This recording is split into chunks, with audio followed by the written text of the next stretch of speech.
प्रिय किसान बहनों और भाइयों, नमस्कार। 29 मई से 12 जून तक चलेगा विकसित कृषि संकल्प अभियान। ये एक ऐसा अभियान है जिसमें कृषि वैज्ञानिक चलकर खुद आपके पास आएंगे,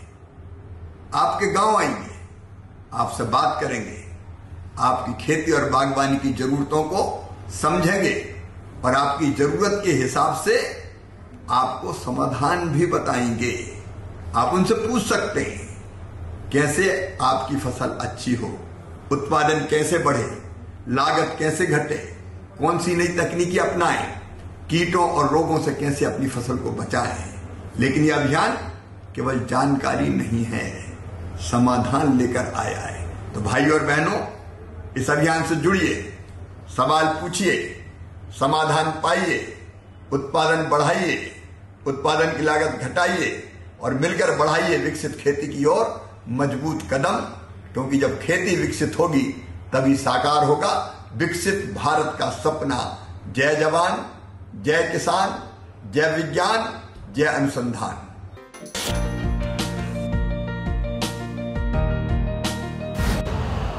यूरिया का स्वदेशी उत्पादन 70 लाख टन बढ़ाने के लिए 6 उर्वरक संयंत्रों का उद्धार किया जा रहा है।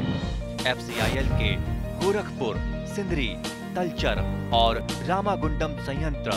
HFCL की बरौनी इकाई और BVFCL की नामरू फोर्थ। सोने पर सुहागा ये है कि देश में अब बनेगा सिर्फ नीम लेपित यूरिया, क्योंकि इससे होगा किसानों का फायदा ही फायदा। अनाज का उत्पादन 10% तक बढ़ेगा, बढ़ेगी 10 से 15% नाइट्रोजन क्षमता।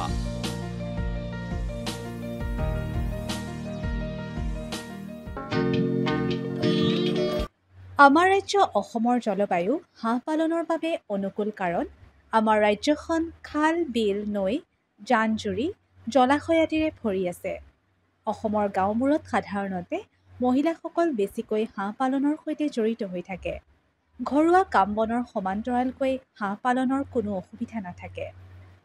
অসমত হাঁহ পালনৰ সম্ভাৱনীয়তা আৰু হাঁহ পালনৰ বিজ্ঞানসন্মত দিশবোৰৰ বিষয়ে জানিবলৈ আমি কথা পাতিছিলোঁ হাজো উন্নয়ন খণ্ডৰ পশু চিকিৎসা বিষয়া তথা চৰকাৰী হাঁহ কুকুৰা পাম হাজোৰ পৰিচালক ডাক্তৰ কিশোৰ কুমাৰ বৈশ্যৰ সৈতে। মই য'ত আছোঁ হাজোৰ ৰাজহ চক্ৰৰ অন্তৰ্গত কিসমত বংশৰত, আৰু মোৰ সোঁকাষে আছে হাজো উন্নয়ন খণ্ডৰ পশু চিকিৎসা বিষয়া তথা হাজো চৰকাৰী হাঁহ কুকুৰা পামৰ পৰিচালক ডাক্তৰ কিশোৰ কুমাৰ বৈশ্য। নমস্কাৰ ডাক্তৰ বৈশ্য। নমস্কাৰ। আমি বৰ ধুনীয়া ঠাই এখনত আছোঁ এই মুহূৰ্তত, নহয় জানো? আমাৰ পিছফালে পুখুৰী এটা আছে আৰু তাত হাঁহ চৰি আছে। হয়, হাঁহ চৰি আছে। আপুনি অকণমান হাঁহ পালনৰ বিষয়ে আমাৰ পশুপালকসকল বা হাঁহ কুকুৰা পালকসকল কেনেদৰে আগবাঢ়িব এই বিষয়ে ক'ব নেকি অলপমান? হয়, হাঁহ পালনৰ ক্ষেত্ৰত একচুৱেলি কি কৰিব লাগে, মানুহে যেতিয়া হাঁহ পাম আকাৰে কৰিব বিচাৰে তেখেতসকলে কি কৰিব লাগিব, মানুহৰ জনবসতি এৰিয়াৰ পৰা ফাৰ্মখন 500 মিটাৰ দূৰত হ'ব লাগিব। তাৰপিছত আপোনাৰ যিখন পাম হেৰি কৰিব, আপোনাৰ ঘৰটো সাজিব, সেইটো পূবা পশ্চিমা হ'ব লাগে। তাৰপিছত আপোনাৰ লাইটৰ কানেকশ্যন থাকিব লাগিব, তাৰপিছত ৰাস্তাৰ কানেকশ্যন থাকিব লাগিব। তাৰপিছত আপোনাৰ যেতিয়া মানুহৰ অহা যোৱাটো সেইটো জেগাত বহুত আপোনালোকে হেৰি কৰিব লাগিব, মানে কম কৰিব লাগিব। নহ'লে কি হয়, যেতিয়া আজিকালিতো যিটো আপোনাৰ বেমাৰ চলি আছে বা যেনেকুৱা আমাৰ অসমত আগতে যিটো জলবায়ু আছিলে, এতিয়া সেই জলবায়ুটোৰ সেই হেৰিটো নাই, এতিয়া বেছি হৈ গৈছে, আপোনাৰ প্ৰদূষণটো বেছি হৈ গৈছে। গতিকে আপোনালোকে জৈৱিক সুৰক্ষাৰ ক্ষেত্ৰত বহুতখিনি আপোনালোকে মানিব লাগিব। আৰু বাহিৰৰ পৰা যিকোনো মানুহ আহিলে আপোনালোকে ফাৰ্মৰ ভিতৰত কেতিয়াও সোমাব নিদিব। প্লাছ আপোনালোকেও যদি কেতিয়াবা বাহিৰৰ পৰা আহে, ডাইৰেক্টলি ফাৰ্মৰ ভিতৰত এণ্ট্ৰি হ'ব নালাগে। গতিকে মই সেইটো কথা কৈছোঁ যে ফাৰ্মখন বহুত জনবসতি এৰিয়াৰ পৰা দূৰত হ'ব লাগিব। প্লাছ আপোনাৰ মানুহৰ আগমন বা বেলেগ মানুহৰ আগমন বা এই আপোনাৰ বনৰীয়া জীৱ জন্তুৰ যিখিনি আগমন সেইখিনি আপোনালোকে প্ৰতিৰোধ কৰিব লাগিব। এইখিনি মানে মেইন হেৰি কৰিব। প্লাছ চিলেকশ্যনৰ ক্ষেত্ৰত আপোনালোকে যেতিয়া হাঁহৰ পামৰ কাৰণে চিলেকশ্যন কৰিব, বেষ্ট চিলেক্টেড আপোনাৰ ব্ৰিডটো হ'ল আপোনালোকৰ খাকী কেম্বেল কাৰণ আপোনালোকে যেতিয়া অকল কণীৰ কাৰণে নহয় কণী মাংস দুটাৰ কাৰণে আপোনালোকে খাকী কেম্বেলটো পুহিব পাৰে আৰু খাকী কেম্বেলৰ এটাই এডভান্টেজ কি আপোনালোকে এইটোত 250 কণী বছৰি 250 কণী পাব পাৰিব প্লাছ আপোনাৰ যিটো ওজন হ'ব আপুনি যেতিয়া যে কণী পৰা শেষ হোৱাৰ পিছত যিটো আপুনি ওজন হ'ব সেইটো মিনিমাম 1.5 কিলো 2 কিলো ওজনত আপোনাৰ হাঁহটো বিক্ৰী কৰিব পাৰিব যিটো কষ্ট আপোনাৰ কিলোৰ আপোনাৰ 300 বা 300 পৰা 500 ভিতৰত এইটো বজাৰ বেলেগ হ'ব প্লাছ এইটো আপোনালোকে আৰু এটা মই কথা কৈছোঁ যিটো আপোনালোকে যদি হেচিং কৰিব বিচাৰে তেতিয়া মতা আৰু আপোনালোকে পোৱালিও ল'ব পাৰে 10 জনী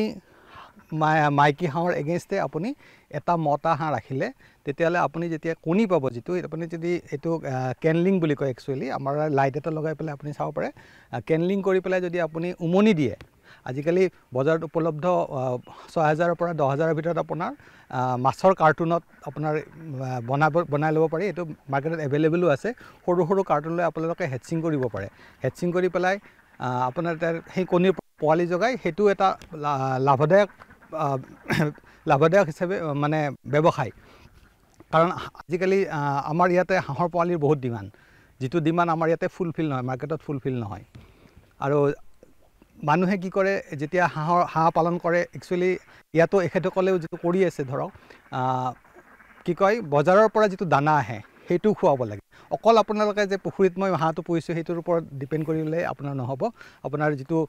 ৰেডিমেড দানা আহে সেইটো খুৱাব লাগিব নহ'লে কি হয় ৰেডিমেড দানা নোখোৱালে আপোনাৰ যিটো কণীৰ প্ৰডাকশ্যন যিটো মই ক'লোঁ 250 কণী পাব বছৰি বা ওজনটোৰ পোৱাৰ যিটো মই ক'লোঁ যে 1.5 কিলোৰ পৰা 2 কিলো ওজন পাব সেই হেৰিটো আপোনালোকে নাপাব যদি আপোনালোকে ৰেডিমেড দানাটো নোখোৱায় মানুহে কি কৰে সাধাৰণতে মল খুৱায় বা মাকৈ খুৱায় ধান খুৱায় সেইখিনি খোৱালে আপোনালোকে যিটো মই কৈলোঁ যিটো ক্ৰাইটেৰিয়া মই কৈছোঁ ইমানখিনি আপোনালোকে সুবিধা নাপাব আৰু এটা মই কথা কৈছোঁ বেমাৰৰ ক্ষেত্ৰত হাঁহৰ সাধাৰণতে কি হয় এটা ডাঙৰ বেমাৰ আছে ডাক প্লেগ কিন্তু সেইকাৰণে মই কৈছোঁ ডাক প্লেগৰ হেৰিটো ভেকচিনটো আপোনালোকে কৰিবই যিটো আমাৰ অসম চৰকাৰৰ আমাৰ যিটো IBP বুলি হেৰি আমাৰ আছে ইনষ্টিটিউট আছে তাত আমাৰ বনাই এইটো আমাৰ ফ্ৰীলি এভেইলেবল আপোনালোকৰ ওচৰৰ পশু চিকিৎসালয়ত গৈ পেলাই খবৰ কৰিব সেইটো আপোনালোকে বিনামূলীয়াকৈ পাব আমাৰ হাঁহ পালকসকলে এই দিশবোৰলৈ মনোযোগ দিয়া উচিত আৰু এইবাৰ মই আপোনাৰ পৰা জানিব বিচাৰিছোঁ ধৰক হাঁহক কি বেমাৰৰ প্ৰতিষেধক দিব লাগে আমাৰ অসমত হাঁহত মেইনলি আপোনালোকে যিটো হাঁহৰ যেতিয়া বয়স 45ৰ পৰা 60 দিন হ'ব তেতিয়া আপোনালোকে ডাক প্লেগ বুলি এটা ভেকচিন আছে যিটো হাঁহত একচুৱেলি সেইটোৱে মেইন বেমাৰ তো ডাক প্লেগৰ ভেকচিনটো আপোনালোকে লগাই ল'ব যিটো আমাৰ IBP বুলি আমাৰ খানাপাৰাত ইনষ্টিটিউট আছে তাত আমাৰ ফ্ৰীলি এভেইলেবল হয় আৰু আপোনালোকে ওচৰৰ পশু চিকিৎসা কেন্দ্ৰত গৈ পেলাই আপোনালোকে খবৰ কৰিব আপোনালোকে বিনামূলীয়াকৈ ডাক প্লেগ ভেকচিনটো পাব সেইটো আপোনালোকে আমাৰ অভিজ্ঞ পশু চিকিৎসক বা পশু ক্ষেত্ৰ সহায়ত বা পশু সখী আছে তেখেতসকলৰ হতুৱাই আপোনালোকে এইটো লগাই ল'ব মেইন বেমাৰটো আপোনাৰ ডাক প্লেগে হয় যেনেকৈ মুৰ্গীত আৰু বেলেগ ধৰণৰ বেমাৰ হয় কিন্তু হাঁহৰ ক্ষেত্ৰত অকল ডাক প্লেগটোৱে মেইনলি হয় তাৰোপৰি আপোনাৰ ডাক কলেৰা আৰু ডাক প্লেগ ডাক কলেৰা বুলিও এটা বেমাৰ আছে সেইটো সাধাৰণতে বহুত বেমাৰ দেখা নাযায় অসমত ক্ৰমান্বয়ে পশুপালক খণ্ডৰ সম্ভাৱনীয়তা বৃদ্ধি পাই আহিছে বিশেষকৈ কোভিডোত্তৰ পৰিস্থিতিত বহু যুৱক-যুৱতী পশুপালনৰ বাবে আগবাঢ়ি আহিছে ৰাজ্যখনত পশুপালন খণ্ডৰ সম্ভাৱনীয়তাৰ সদ্ব্যৱহাৰৰ বাবে প্ৰশিক্ষণৰ প্ৰয়োজন চৰকাৰেও পশুপালন আৰু হাঁহ-কুকুৰা খণ্ডৰ বাবে বহুতো আঁচনি গ্ৰহণ কৰিছে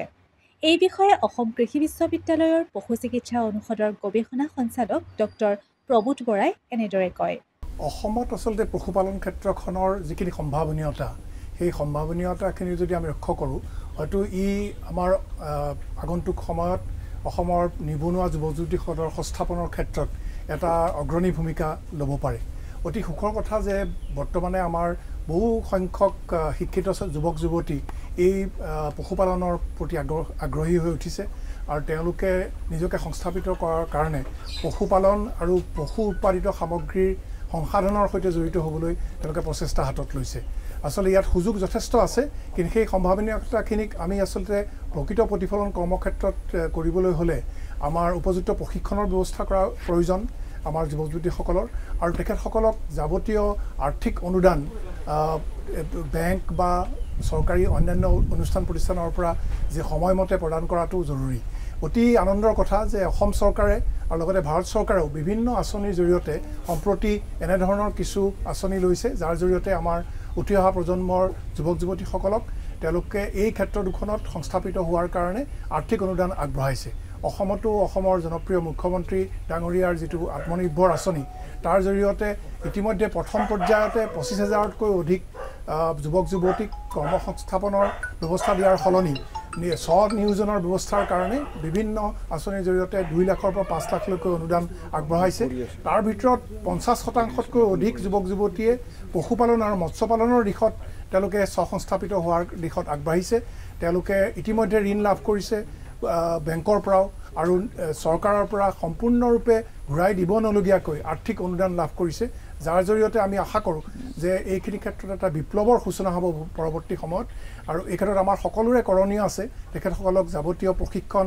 আৰু সা সঁজুলি বা অন্যান্য সামগ্ৰীৰ যোগান এইবিলাক দিশত আমি চকু দিব লাগিব আৰু তেওঁলোকে যাতে নিজৰ নিজৰ ক্ষেত্ৰত সফল হয় তাৰ কাৰণে আমি সকলোৱে চকু ৰাখিব লাগিব ২০২৩ চনৰ ২৩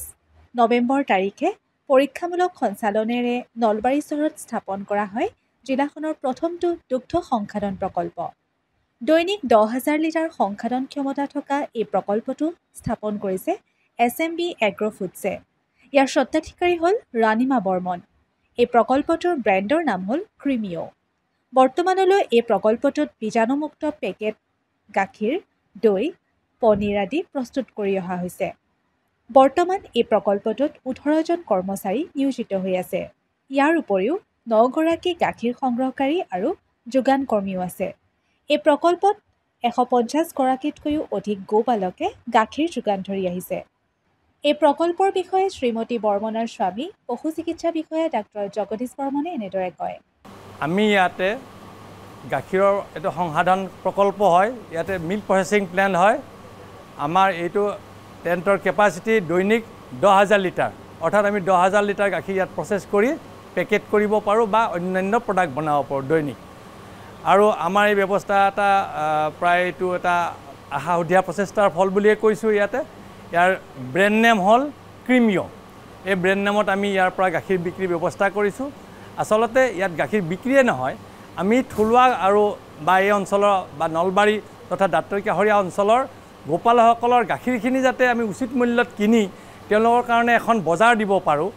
নিশ্চিত বজাৰ সৃষ্টি কৰাৰ কাৰণে এই দুগ্ধ সংসাধন প্ৰকল্পটো নলবাৰীত স্থাপন কৰা হৈছে এইটো দেখিছে এইখিনি আমাৰ ডাঙৰ গেট হয় এইখন ইয়াৰে আমাৰ গাখীৰ আহে গাখীৰখিনি আহিলে এইফালে আহি ইয়াতে গাখীৰখিনি ঠিক আহি পোৱাৰ পিছতে আমাৰ ইয়াতে লেবৰেটৰী আছে এই লেবৰেটৰীত তেখেতসকলে তাৰ যিখিনি টেষ্ট আনুষংগিক টেষ্ট কৰিব লাগে COB টেষ্ট বুলি কয় ক্লট অন বইলিং মানে গাখীৰখিনি বেয়া হৈছে নে নাই এলকহল টেষ্ট কৰে এচিডিটি টেষ্ট কৰে কৰাৰ পিছত তেখেতসকলে যেতিয়া গ্ৰীণ ছিগনেল দিব অৰ্থাৎ তেখেতসকলে যেতিয়া ক'ব এই গাখীৰটো ল'বৰ কাৰণে উপযোগী তেতিয়া আমি এই গাখীৰটো আমি ভিতৰলৈ ল'ব পাৰোঁ আমি যদি বেছি গাখীৰ লওঁ এইটো চাওক এইটো আমি ১০,০০০ লিটাৰ কেপাচিটি হয় ইয়াতে আমি ১০,০০০ লিটাৰ গাখীৰ সংৰক্ষণ কৰিব পাৰোঁ ৫,০০০ লিটাৰকৈ আছে আমি যদি আমি গাখীৰটো বোলে নহয় সংৰক্ষণ কৰিব লাগে তেতিয়া আমি এই টেংকৰ ওপৰত সংৰক্ষণ কৰিম আৰু যদি নহয় আমি ডাইৰেক্টলি ব্যৱহাৰ কৰিব লাগে তেতিয়া আমি ভিতৰলৈ ল'ব দিম বৰ্তমান সময়ত আমাক প্ৰয়োজন অসমৰ প্ৰতিখন জিলাতে এনে বহু দুগ্ধ সংসাধন প্ৰকল্পৰ আচলতে এইটো এটা উন্নত মানদণ্ডৰ লেবৰেটৰী হয় আমি যদিও ভাবোঁ দেখাত সৰু লেবৰেটৰী এটা এনেকুৱা লেবৰেটৰী এটা কৰিবলৈ অন্ততঃ ২০ লাখ টকা লাগে আজিৰ তাৰিখত ইয়াতে বিভিন্ন মাইক্ৰ'বিয়েল টেষ্টৰ সুবিধাও আছে আৰু ইয়াতে গোটেইখিনি গাখীৰৰ আনুষংগিক যিমানখিনি টেষ্ট কৰিব লাগে আমি ইয়াতে কৰিব পাৰোঁ আৰু চাওক আমি গাখীৰটো লোৱা অকল নহয় ল'লে আমি ফেট SNF টেষ্ট কৰি ল'ব লাগিব তাৰ কিমান শতাংশ ফেট থাকিব কিমান শতাংশ SNF থাকিব সেই হিচাপত গাখীৰৰ মূল্য নিৰ্ধাৰণ হয় সেইটো কাৰণে হয় ঠিক সেনেকৈ গাখীৰখিনি আমি কিমান যেতিয়া আমি পেকেটিং কৰিম এতিয়া ষ্টেণ্ডাৰ্ড মিল্ক বুলি কয় যিটো আমি বৰ্তমান বিক্ৰী কৰি আছোঁ তাত মিনিমাম 4.58 ফেট থাকিব লাগিব 8.5% SNF থাকিব লাগিব গতিকে আমি যেতিয়া বেচটো বনাওঁ অৰ্থাৎ গাখীৰখিনি বিভিন্ন গাখীৰ আহে এটা সংমিশ্ৰণ কৰা যায় সংমিশ্ৰণৰ পিছত সেই গাখীৰখিনি ন্যূনতম যাতে 4.5% ফেট থাকে আৰু 8.5% SNF থাকে নিশ্চিত কৰি আমাৰ লেবৰেটৰী যেতিয়া দিব তাৰপিছতহে আমি দিব পাৰোঁ এই গাখীৰখিনি আমি পেকেট কৰিব দিম আৰু এটা কথাই ভাল আমাৰ ইয়াৰ পৰা যিমান গাখীৰ ওলায় বা যি প্ৰডাক্টে ওলায় তাৰ চেম্পুল আমি লেবৰেটৰীত থৈ দিওঁ এইটো এটা গাখীৰ ধৰক আমাৰ ৪৮ ঘণ্টা থাকে আজি পেকেট কৰিলে আমি পৰহিলৈ তাক বেচিব পাৰোঁ সেই গাখীৰখিনি আমি সেই সময়লৈকে আমি ইয়াতে মানে এটা এইটো কণ্ট্ৰল চেম্পুল বুলি কয় সেইটো আমি চাওঁ আনকি সেইটো আমি টেষ্ট কৰি থাকোঁ গৰমৰ দিনত গাখীৰটো বেয়া হ'ব পাৰে সেইটো আমি টেষ্ট কৰি থাকোঁ আৰু গাখীৰটো MBRT টেষ্ট বুলি কয় আমাৰ এই MBRT টেষ্ট কৰিলে আমি কিমান সময় গাখীৰটো আমাৰ ভালে থাকে সেইটো পৰ্যন্ত গম পায় আৰু এই গাখীৰখিনি ভিতৰলৈ যোৱাৰ পিছত আমি পেষ্টুৰাইজ কৰিলোঁ পেষ্টুৰাইজ সহজ প্ৰক্ৰিয়া এটা যদি 82 ডিগ্ৰী চেণ্টিগ্ৰেডৰ ওপৰত মিনিমাম 15 ছেকেণ্ড আমাৰ লাইনত থাকিব লাগে সেইটো গৰম হোৱাৰ পিছত সি বেক্টেৰিয়া ফ্ৰী হৈ যায় তাৰপিছত সেইটো ওপৰলৈ লিফ্ট কৰি আমাৰ পেকেটিং মেচিনৰ ওপৰলৈ লিফ্ট কৰি সেইটো আমি পেকেটিং কৰোঁ আৰু আমি আজি ৰাতি যিটো পেকেট হয় আজি এতিয়া আবেলি গাখীৰ ল'ম আমি সেই গাখীৰটো ৰাতি 9টা বজাৰ ভিতৰত পেকিং হ'ব আৰু সেইটো কালি ৰাতিপুৱাই মানে আমাৰ গ্ৰাহকৰ হাতত পৰিবগৈ অৰ্থাৎ আমি গোপালকৰ পৰা সংগ্ৰহৰ পৰা 12 ঘণ্টাৰ ভিতৰতে গাখীৰখিনি আমি গ্ৰাহকৰ ওচৰলৈ দিব পাৰোঁ আৰু ইয়াতে দৈ গাখীৰৰ লগতে আমাৰ দৈ উৎপাদন হয় আমাৰ আপোনালোকে জানে দৈৰ যথেষ্ট সময় লাগে কিন্তু আমি ইয়াতে আমি কৃত্ৰিম পদ্ধতিত অৰ্থাৎ কি কৃত্ৰিম আমাৰ যিটো গাখীৰখিনি আমি বেক্টেৰিয়া ফ্ৰী কৰি লওঁ গৰম কৰি বীজাণুমুক্ত কৰি তাত আমাক দৰকাৰী বেক্টেৰিয়া দি দিওঁ দিয়াৰ ফলত আমি 3-4 ঘণ্টাৰ ভিতৰতে দৈটো হয় আৰু আমি ৰাতি অৰ্ডাৰ দিলে আমি 500 লিটাৰ লাগে 1000 লিটাৰ লাগে আজি ৰাতি অৰ্ডাৰ দিলে আমি কাইলৈ ৰাতিপুৱা সেইখিনি আমি গ্ৰাহকক দিব পাৰোঁ এইটো আমাৰ কাৰণে সুবিধা ঠিক সেনেকৈ পনীৰটো আমি ইয়াতে আজি বনাম আৰু সেইটো কালি ৰাতিপুৱাই মানুহে পায় গতিকে আমি ফ্ৰেছনেছ মেইনটেইন কৰাৰ কাৰণে ইয়াত যথেষ্ট চেষ্টা কৰিছোঁ এইবাৰ আমি ছাগলী পালনৰ সুবিধা আৰু বিজ্ঞানসন্মত ছাগলী প্ৰতিপালনৰ বিষয়ে কিছু কথা জানো আহক অসম পশুধন আৰু হাঁহ কুকুৰা নিগমৰ পশু চিকিৎসা বিষয়া ডক্টৰ দিবাকৰ বৰুৱাৰ পৰা বৰপেটা জিলাখন আমাৰ পশুধন ক্ষেত্ৰত আমাৰ যথেষ্ট চহকী অৱশ্যে ইয়াতে বৰপেটা জিলা বুলি কোৱাতে মই ইয়াতে বজালিটো আমাৰ অন্তৰ্ভুক্ত হৈ আছে আমাৰ পশুধন আমাৰ যিটো গৰু আমাৰ 4,20,000ৰ ওপৰত আছে আৰু সেই হিচাপত আমাৰ তেনেকৈ উৎপাদন আমাৰ যথেষ্ট হয় আৰু আমাৰ মুখ্য আমি কাম এটা কৰি আছোঁ কি আমাৰ যিটো কৃত্ৰিম প্ৰজনন আমি চলি আছে এই কৃত্ৰিম প্ৰজননৰ ক্ষেত্ৰত আমাক আলদাই আছাম লাইভষ্টক ডেভেলপমেণ্ট এজেঞ্চিয়ে 2022-23 বৰ্ষত আমাক 72,000 টাৰ্গেট দিছিল কিন্তু আমি তাতকৈও আমি বেছি কৰি দিছোঁ আমি 76,000 আৰ্টিফিচিয়েল ইনচিমিনেশ্যন কৰি দিছোঁ আমাৰ গোটেই জিলাখনত আমাৰ 69টা 69টা আমাৰ কৃত্ৰিম প্ৰজনন কেন্দ্ৰ আছে আৰু আমাৰ গোটেই জিলাখনত আমাৰ 200ৰ ওপৰতো আমাৰ কৃত্ৰিম প্ৰজনন আমাৰ মানুহবিলাক যিবিলাক কৰ্মী আছে যিবিলাক আমি আৰ্টিফিচিয়েল ইনচিমিনেশ্যন আমি কৰে আমাৰ 200ৰ ওপৰত আমাৰ মানুহ আছে তেনেকৈ আমি এইবিলাক কৰি থাকোঁ এইটো বছৰ আমাৰ আৰু যিটো আমাৰ যোৱা বছৰ যিটো আমি এই কৰিলোঁ কৃত্ৰিম প্ৰজনন কৰিলোঁ এইটো অসমৰ ভিতৰত আমি হাইষ্ট কৰিছোঁ আৰু এইবাৰো আমাক 84,000 আমাক টাৰ্গেট দিছে ইতিমধ্যে আমি আমাৰ 6 মাহ পাৰ হৈ গৈছে আমি আধা ইতিমধ্যে আমি ক্ৰছ কৰিছোঁ আৰু আমি আশা কৰিম এইটো আমি এই টাৰ্গেটটো আমি ক্ৰছ কৰিম আৰু এইটো বহুত জিলাতকৈ আমি যথেষ্ট বেছি কৰি আছোঁ কৃত্ৰিম প্ৰজননৰ ক্ষেত্ৰত আৰু যাৰ কাৰণে মানুহবিলাকে যথেষ্ট উপকাৰ হৈছে আৰু আমাৰ ক্ৰছ গৰুবিলাক বাঢ়ি গৈছে এতিয়া আমাক টাৰ্গেট আমাৰ বৰপেটা জিলাখনত যেটো আমি প্ৰজননক্ষম গৰু বুলি কম ব্ৰিডেবল এনিমেল আমাৰ 1,83,000 এনিমেল আছে গতিকে তেনেকৈ আমাৰ এইবিলাক আমি কৰি থাকোঁ আৰু আমি এই ক্ষেত্ৰত যথেষ্ট সফলতা অৰ্জন কৰিছোঁ তাৰপিছত আৰু আমাৰ এটা প্ৰগ্ৰাম চলি আছে যেটো প্ৰধানমন্ত্ৰী নৰেন্দ্ৰ মোদী মহোদয়ে আমাৰ যেটো আৰম্ভ কৰিছিল ফ্লেগশ্বিপ প্ৰগ্ৰাম NADCBত বিজ্ঞানসন্মত ছাগলী পালন এক লাভজনক ব্যৱসায় এজন দুখীয়া লোকেও কম ঠাইতে কম খৰচতে ছাগলী পালন কৰিব পাৰে বাবে ছাগলীক দুখীয়াৰ গাই গৰু বুলি কোৱা হয় 2019 চনৰ পশুধন পিয়লৰ তথ্য অনুসৰি অসমত 43 লাখ ছাগলী আছে আৰু ই ৰাজ্যখনৰ মুঠ পশুধনৰ 24%। ছাগলী পালনৰ বহুতো সুবিধা আছে ছাগলী পালনৰ বাবে অধিক মূলধনৰ প্ৰয়োজন নহয় ছাগলী পালনৰ বাবে প্ৰয়োজনীয় ঘৰ-দুৱাৰৰ খৰচ সামান্য ছাগলীৰ আকাৰ সৰু আৰু ইহঁত শান্ত স্বভাৱৰ সেয়েহে মহিলা বা ল'ৰা-ছোৱালীয়ে অতি সহজে 5ৰ পৰা 6 জনী ছাগলী পালন কৰিব পাৰে ছাগলীৰ গাখীৰ উত্তম আহাৰ চৰ্বিৰ কণাবোৰ সৰু বাবে ই সহজে হজম হয় ছাগলীৰ মলমূত্ৰ ভাল সাৰ ছাগলীৰ মাংস সুস্বাদু আৰু কোনো ধৰ্মীয় বাধ্যবাধকতা নাই ছাগলী সাধাৰণতে মুকলি পদ্ধতি অৰ্ধমুকলি পদ্ধতি আৰু আবদ্ধ পদ্ধতিত পালন কৰা হয় ছাগলীৰ বাবে উপযুক্ত হ'ল চাংঘৰ চাংঘৰত যিহেতু ছাগলীৰ মলমূত্ৰবোৰ তললৈ সৰি পৰে সেইবাবে চাফ-চিকুণ কৰাত সুবিধা হয় আৰু পেলুজনিত ৰোগ আৰু হাঁওফাঁওৰ ৰোগৰ পৰা মুক্ত হৈ থাকিব পাৰে ছাগলী পালনৰ বাবে কেনেধৰণে আগবাঢ়িব লাগে সেই বিষয়ে জ্যেষ্ঠ পশু চিকিৎসক ডাক্তৰ যোগেন্দ্ৰনাথ চহৰীয়াই এনেদৰে কয়। ছাগলীটো মানে আমাৰ পৰমেন্স কাউ বুলিয়ে কয়, মানে দুখীয়া মানুহৰ গাই গৰু বুলি কয়। গতিকে আমি খুব কম খৰচতে ফাৰ্ম কৰিব পৰাটোৱে হ'ল ছাগলী ফাৰ্মটো। কিন্তু তাৰ কাৰণে ফাৰ্মখন কৰিবলৈ কিন্তু নিজৰ আমাৰ ওখ ভেটি লাগিব, ঔষধ থাকিব লাগিব। কিয়নো যিহেতু ছাগলীয়ে সদায় সেমেকা ঠাইত ঘাঁহো নাখায় আৰু থাকিলেই তাৰমানে প্ৰব্লেম হয়। সেইকাৰণে ওখ ঠাই সকাই বিচাৰে,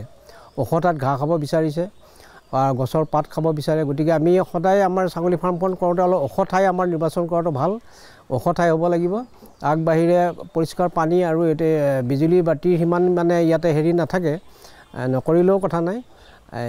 আমাৰ মেইন কথাটো হ'ল ওখ ভেটি থাকিবলৈ আৰু এটা ঘাঁহৰ কাৰণে, স্পেচিয়েলি ঘাঁহ চৰিবৰ কাৰণে, ছাগলী চৰিবৰ কাৰণে এটা ঘাঁহৰ প্লট এটা অত্যন্ত দৰকাৰী। মিনিমাম এবিঘামানৰ পাৰি। আৰু তাৰে ফিচাৰী যদি থাকে, ফিচাৰী পাৰত আমি যদি লোকেল ছাগলী পাওঁ, এইবিলাকে আমাৰ বেছিভাগ চৰি খাব। ইহঁতৰ মানে গ্ৰেজিংটো সদায় কৰি থাকে। কিন্তু আমাৰ যিখিনি আমাৰ উন্নত জাতৰ ছাগলী আজিকালি মানুহে আগ্ৰহী হৈছে, যে বিটেল, চিৰহী, যমুনাপাৰী, এইবিলাকৰ কাৰণে আমাৰ কি হ'ল গছৰ পাতৰ খুব প্ৰয়োজন হয়। কাৰণ সিহঁতে ব্ৰাউজিংটো ভাল পায়, ওখ মানে জঁপিয়াই খাবলৈ ভাল পায়। গতিকে সেইখিনিৰ কাৰণে আমাৰ যদি এটা ফিচাৰী থাকে, সেই ফিচাৰী পাৰটো এনেই পৰি থাকিব নালাগে। সেই ফিচাৰী পাৰত আমি কিছুমান চুবাবুল গছ লগাব পাৰোঁ, আমাৰ হাইব্ৰিড যিটো ঘাঁহ চুবাবুলো লগাব পাৰোঁ, আমাৰ কঁঠালৰ পাত, পাকৰি পাত, এনেকুৱা গছবিলাক আমি লগাব পাৰোঁ। গামৰি থাকে, গামৰি খাই আমাৰ যিটো নেমু, মহানেমুটো নহয়, আমাৰ যিটো ক'লা যিটো থাকে সেইটো নেমু পাতো খুব ভাল পায়। গতিকে এনেধৰণৰ কিছুমান আমি গছ লগাব লাগে, যিটো আমি বাৰিষা কালত চৰিব নোৱাৰিলে সেই পাতটোৱে যাতে আমাৰ সমস্যাটো সমাধান কৰিব পাৰে। গতিকে এইখিনি হ'ল ছাগলী পামৰ কাৰণে। আৰু চাংঘৰটো বনাই দিব লাগে। মাটিত থাকিবলৈ ছাগলী টান পায়, কাৰণ আটাইতকৈ ঠাণ্ডা সহ্য কৰিব নোৱাৰাটোৱে হ'ল আমাৰ ছাগলী। ছাগলী অকণমান ঠাণ্ডা পালেই তাৰমানে জ্বৰটো উঠে। গতিকে সিহঁতে ইয়াতো বৰষুণ পালেই তাৰমানে দৌৰি আহি ঘৰত সোমায়। গতিকে ছাগলীৰ কাৰণে সদায় চাংঘৰ লাগে। আৰু তলত যাতে ছাগলীৰ বিস্তাটো পাৰ হৈ যাব পাৰে, বজি নাথাকে, তাৰ কাৰণে অকণমান ফাঁক দি আমাৰ ট্ৰেডিশ্যনেলি আমাৰ যিবিলাক ধৰক তামোল গছ থাকে, নাৰিকল গছ থাকে, ফালি বা বাঁহ ফালি আমি ধুনীয়াকৈ কম খৰচতে আমি বনাই ল'ব পাৰোঁ। তাৰ কাৰণে কোনো কংক্ৰিট ফ্ল'ৰৰ দৰকাৰ আমাৰ নাই। সেয়েহে ছাগলী নিৰ্বাচনত ছাগলী পালকসকল সচেতন হ'ব লাগে।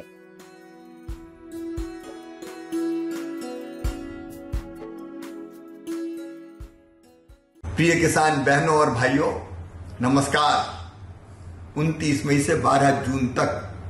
चलेगा विकसित कृषि संकल्प अभियान।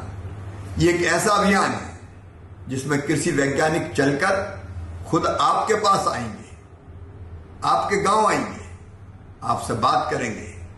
आपकी खेती और बागवानी की जरूरतों को समझेंगे और आपकी जरूरत के हिसाब से आपको समाधान भी बताएंगे। आप उनसे पूछ सकते हैं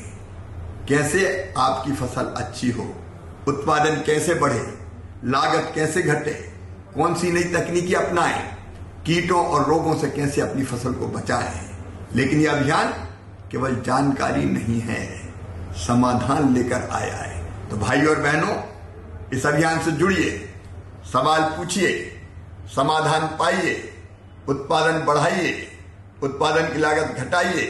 और मिलकर बढ़ाइए विकसित खेती की ओर मजबूत कदम। क्योंकि जब खेती विकसित होगी तभी साकार होगा विकसित भारत का सपना। जय जवान, जय किसान, जय विज्ञान, जय अनुसंधान। किसान भाइयों, गांठ बांध लो, गांठ बांध लो। बहुत है काम की, समृद्धि के पैगाम की। मिट्टी के मिजाज को समझो, मिट्टी के हर राज को समझो, मिट्टी की तुम जांच कराओ, मुफ्त सॉइल हेल्थ कार्ड ले जाओ। कभी मुनासिब बीज लगाओ, सही किस्म की खाद ले आओ, जितनी जरूरी उतनी डालो, सही मात्रा खुद पहचानो, इसको अपना मंत्र बना लो, मिट्टी की सेहत को जानो। बात बहुत है काम की, कम लागत अधिक वरदान की। किसान भाइयों, गांठ बांध लो। आज ही मिट्टी की जांच कराएं, राज्य सरकार के कृषि अधिकारी से संपर्क करें और मुफ्त में सॉइल हेल्थ कार्ड पाएं। कृषि और किसान कल्याण मंत्रालय द्वारा किसान हित में